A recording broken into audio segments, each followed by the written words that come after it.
खबरें जो आपको सीधे जोड़ती हैं हमसे, जिनका आपकी जिंदगी पर होता है सीधा असर।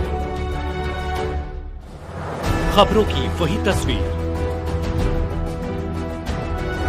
बिना बदले बिना डरे, जज्बा सच का लिए, सच दिखाते हैं।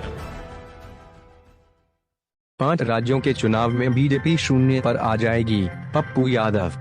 जाप सुप्रीमो पप्पू यादव बासरगांव पहुंचे, शोकाकुल परिजनों से मिलकर गहरी संवेदना व्यक्त की।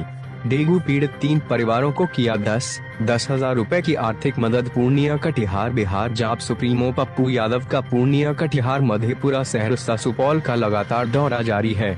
विगत दिनों पूर्णिया जिले के बासरगांव में डेंगू से 3 व्यक्ति की मौत हो गई थी। जब इसकी खबर कोसी सीमांचल के नायक जाप सुप्रीमो पप्पू यादव को मिली तो वे बासरगांव पहुंचकर शोकाकुल परिजनों से मिलकर गहरी शोक संवेदना व्यक्त की। 3 परिजनों को तत्काल 10,000 रुपए की आर्थिक मदद भी की।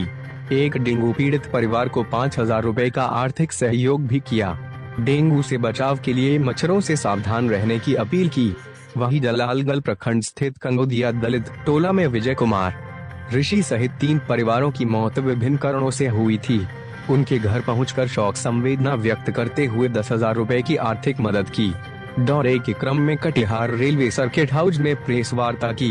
प्रेस वार्ता के दौरान पप्पू यादव ने 5 राज्यों के चुनाव को लेकर बीजेपी पर तीखा हमला करते हुए क्या कुछ कहा, हम आपको उनकी जुबानी कटिहार रेलवे सर्किट हाउस से हम आपको सुनाते हैं। पूर्णिया कटिहार बिहार से अजय गुप्ता की रिपोर्ट।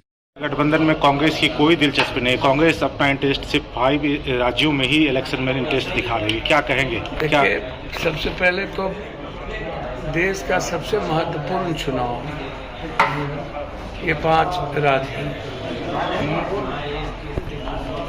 राहुल गांधी जी की पदयात्रा सबसे महत्वपूर्ण नहीं थी और इंडिया गठबंधन को सबसे ज्यादा ताकत बेंगलोर के कर्नाटक के चुनाव से नहीं मिला क्या?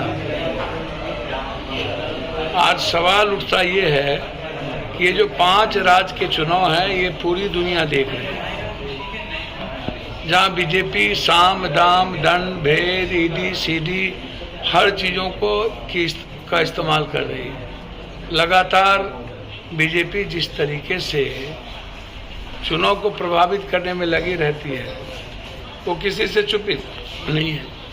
तो चुनाव होता है, चुनाव बड़ा हो या छोटा हो। 3 नवंबर के बाद तो फिर इंडिया गठबंधन को इस देश के हित में ही काम करना है। राहुल गांधी जी का फिर दूसरा नेक्स्ट पद यात्रा शुरू होगी। तो राहुल गांधी जी का अपना पद यात्रा है, कांग्रेस और देश बचाने की नफरत के खिलाफ पद यात्रा है। इंडिया गठबंधन में जो कमेटी बन गई, शरद पवार जी हैं, सभी लोग हैं, बिहार के भी लोग हैं और उनको प्रोसेस को तय करना है कि क्या करना है। इसमें इंडिया गठबंधन निश्चित रूप से थोड़ी मोड़ी गलतफहमी चलती रहती है। मुझे लगता है कि ये 5 राज्यों का चुनाव इंडिया गठबंधन को सबसे बेहतर ताकत देगी और मुझे लगता है कि बीजेपी शून्य पे जाएगी। लगातार जो बीजेपी कांग्रेस मुक्त भारत की कल्पना करती थी, अब बीजेपी मुक्त भारत की कल्पना जनता करवा रही है। जनता के बीच में मोदी जी की जो झूठ है, जो तस्लीम है, जो अभी उन्हीं के जो गवर्नर ने जिस तरीके से पुलवामा के पर सवाल खड़ा किए, उन्हीं के लोग खड़ा कर रहे हैं और लगभग बीजेपी के लोग अध्यक्ष पार्टी छोड़ के कांग्रेस ज्वाइन कर रही है। तो ये तो बहुत महत्वपूर्ण चुनाव है। 5 के बाद तो सीधा 24 का चुनाव है। तो मुझको लगता है कि मिजोरम हो, तेलंगाना हो, छत्तीसगढ़ हो, राजस्थान हो, मध्य प्रदेश हो, इसमें हर परिस्थिति में वहाँ कांग्रेस और बीजेपी के बीच चुनाव है। तो जब कांग्रेस और बीजेपी के बीच चुनाव है, एक ही जगह है जहाँ कांग्रेस और तेलंगाना वहाँ पर है, उसके अलावा तो आप उठा के देख लिए बीजेपी और कांग्रेस के बीच है। तो इसमें तो और भी मुझको लगता है कि इंडिया गठबंधन के नेताओं को इस पर जाने की जरूरत है, बढ़ने की जरूरत है। आज जाति जनगणना पर राहुल गांधी ने जिस तरह का स्टैंड लिया है, ये छोटी बात तो है नहीं। तो इसीलिए मुझे लगता है कि नीतीश कुमार जी स्वाभाविक नेता हैं इंडिया गठबंधन के, जिनके मेहनत और परिश्रम से गठबंधन एक मजबूत मोर्च में आया है। और मैं उम्मीद करता हूं कि नीतीश कुमार जी जिस नेतृत्व के साथ काम कर रहे थे, उसी जहां पर चुनाव है उसको छोड़ के नीतीश कुमार जी आगे जा सकते हैं। बीजेपी का कहना है, दूसरे लोगों का कहना है कि पर्सनालिटी चमकाने के लिए काम किया जाए। देखिए, मुझको एक बात समझ में नहीं आती है। मैं इस मामले में नीतीश कुमार जी को, बिहार सरकार को बधाई देता हूं कि पहली बार हिंदुस्तान के इतिहास में एक बड़े पैमाने पर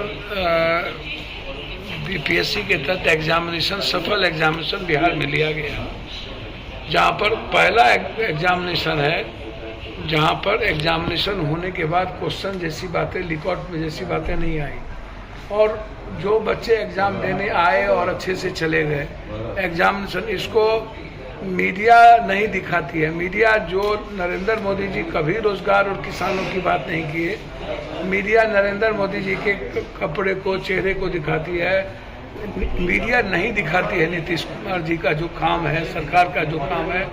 मीडिया को नीतीश कुमार जी के इस शिक्षक भर्ती को लेकर के जरूर ये भारत का ऐतिहासिक पल है। मैं मानता हूं कि किसी भी परिस्थिति में बाहर के जितने परसेंटेज लोग आए वो सही मुझको लगता है नहीं है। मुझको लगता है कि अत्यधिक मात्रा में बाहर के बच्चे आए और बिहार के बच्चे उससे मुझको लगता है कि दूरी रह गई। उसको समझने की जरूरत है।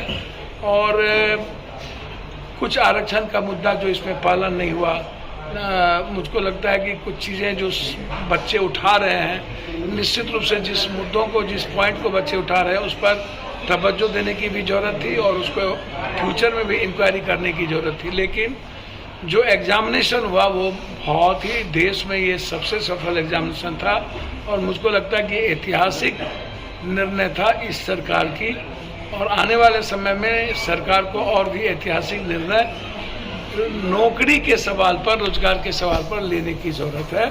और आज बीजेपी के पास इसलिए कहने का कोई शब्द नहीं है कि बीजेपी ने ना तो रोजगार पर ध्यान देना है और ना बीजेपी को नौकरी पर ध्यान देना है। उसको हिंदू मुसलमान से और उसको नफरत से, पाकिस्तान से, ताकि युवाओं पर ध्यान दिया जाए, रोजगार पे ध्यान दिया जाए, किसानों पे ध्यान दिया जाए, महंगाई पे ध्यान दिया जाए। आज सबसे जरूरत है एजुकेशन पर, हेल्थ सिस्टम पर और रोजगार पर ध्यान देने की, किसानों पे ध्यान देने की। मुझे लगता है कि ये 5 राज्यों का चुनाव इंडिया गठबंधन को सबसे बेहतर ताकत देगी और मुझे लगता है कि बीजेपी शून्य पे जाएगी। लगातार जो बीजेपी कांग्रेस मुक्त भारत की कल्पना करती थी, अब बीजेपी मुक्त भारत की कल्पना जनता करवा रही है। जनता के बीच में मोदी जी की जो झूठ है, जो तस्लीम है, जो अभी उन्हीं के जो गवर्नर ने जिस तरीके से पुलवामा के पर सवाल खड़ा किए, उन्हीं के लोग खड़ा कर रहे हैं और लगभग बीजेपी के लोग, अध्यक्ष पार्टी छोड़ के कांग्रेस ज्वाइन कर रही है।